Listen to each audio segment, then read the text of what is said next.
Innocent habits that are secretly wrecking your body. Sounds dramatic, but that's the point. These aren't extreme stunts or obvious bad choices. This is the quiet stuff. The habits you do while feeling productive, responsible, or morally superior. The things you'd confidently defend in a debate. Right before your body files a formal complaint with her.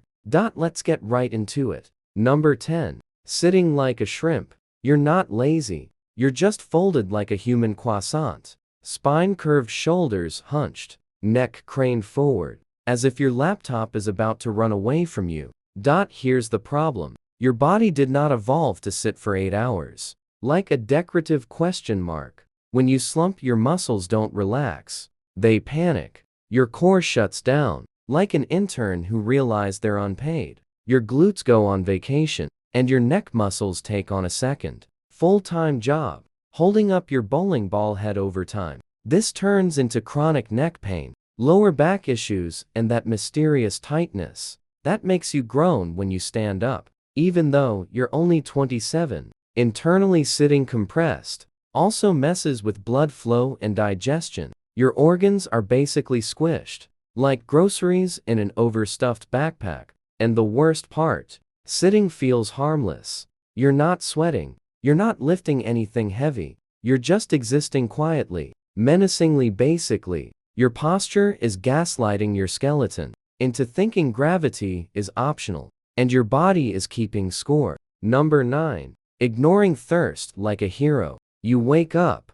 Coffee. You exist. Coffee again. Maybe a soda. Water. That's for emergencies. Your body, meanwhile, is screaming quietly in the background, like a phone on 1% battery. Dehydration doesn't kick down the door. It sneaks in. Headaches, fatigue, dry skin, brain fog, joint stiffness, all subtle enough that you blame bad sleep or being a person. Your brain is mostly water, which explains why it gets weird. When you don't hydrate it, concentration drops, mood tanks, hunger signals get scrambled. So now, you're eating, when what you actually needed was a glass of water. Revolutionary concept, even. Your heart has to work harder when you're dehydrated, because your blood volume drops. So congrats, ignoring thirst turns basic circulation into an endurance sport. And no, coffee doesn't count. It's not evil, but it's not the hydration fairy either.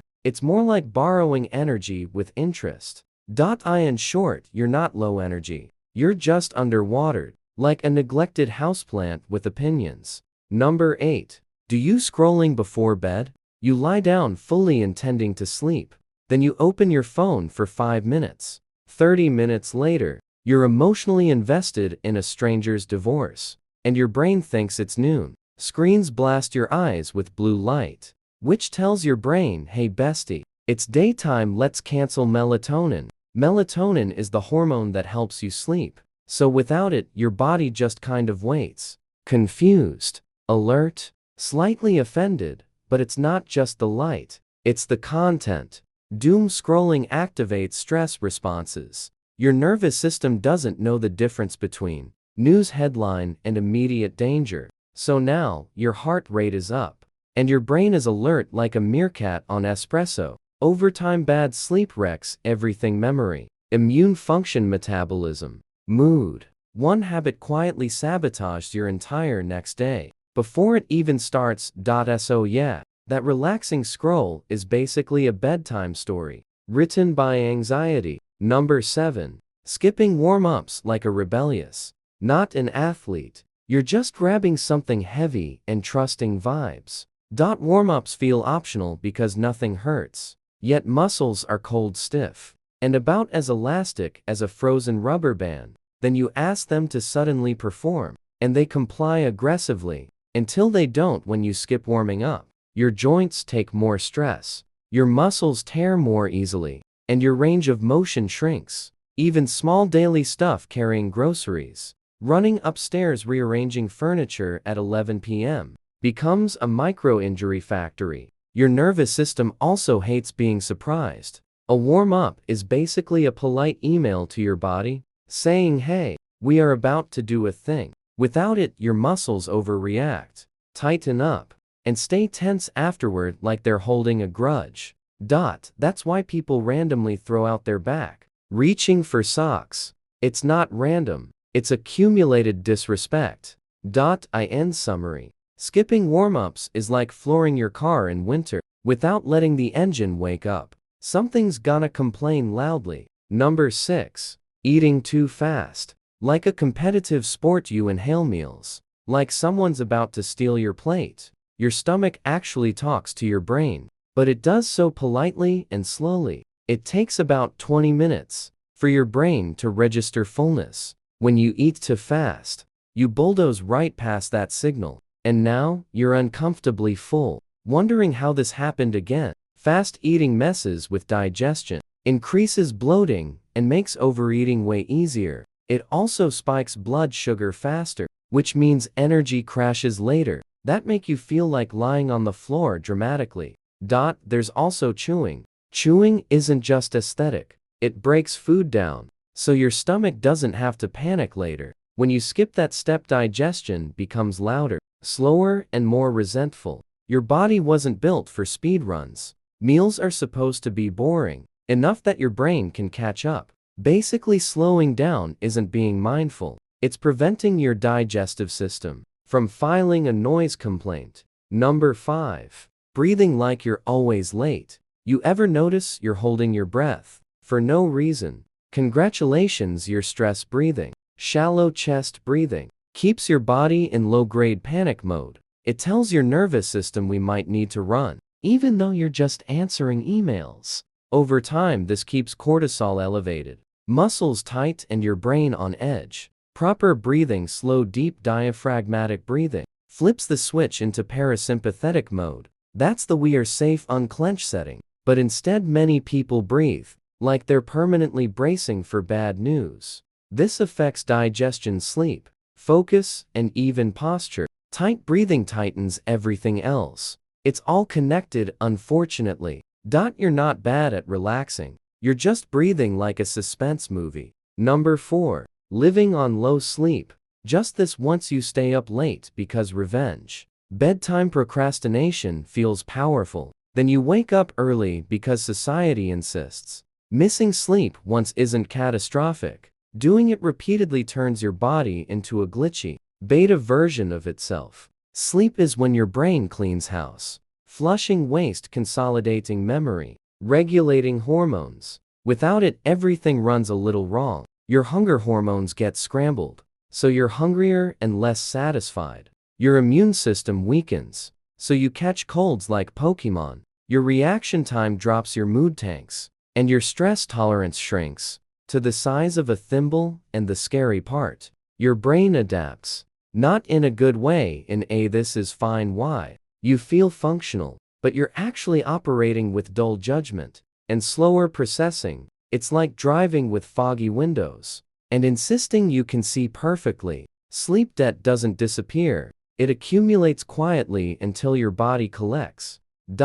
Oh no, you're not thriving on 5 hours. You're just borrowing tomorrow's energy and paying interest in vibes. Number 3. Clenching everything all the time. You're clenched, shoulders up but tense for no reason. Chronic muscle tension is your body bracing for a threat that never arrives. Stress doesn't just live in your thoughts, it sets up camp in your muscles. Over time, this causes headaches, jaw pain, neck stiffness, and that constant "why am I sore" mystery. Clenching restricts blood flow, limits oxygen delivery, and keeps your nervous system stuck in fight or flight. Your body never gets the memo that it's okay to stand down. The worst part, you usually don't notice. Tension becomes the default setting. Relaxation feels unfamiliar, almost suspicious. Your muscles aren't strong, they're just tired of being on guard. Basically, your body thinks it's protecting you,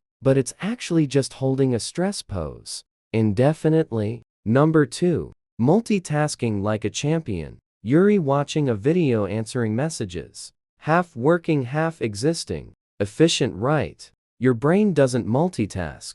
It switches rapidly between tasks, burning extra energy each time. That constant switching increases mental fatigue, lowers focus, and raises stress hormones. Over time, this fragments attention, weakens memory, and trains your brain to crave stimulation nonstop. Silence becomes uncomfortable. Boredom feels illegal. Your nervous system never fully settles, because it's always half alert, waiting for the next input. Even rest feels busy.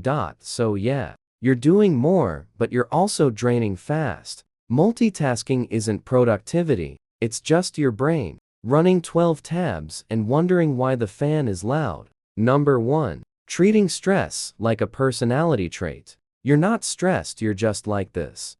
Busy, driven, functioning, slightly vibrating at all times.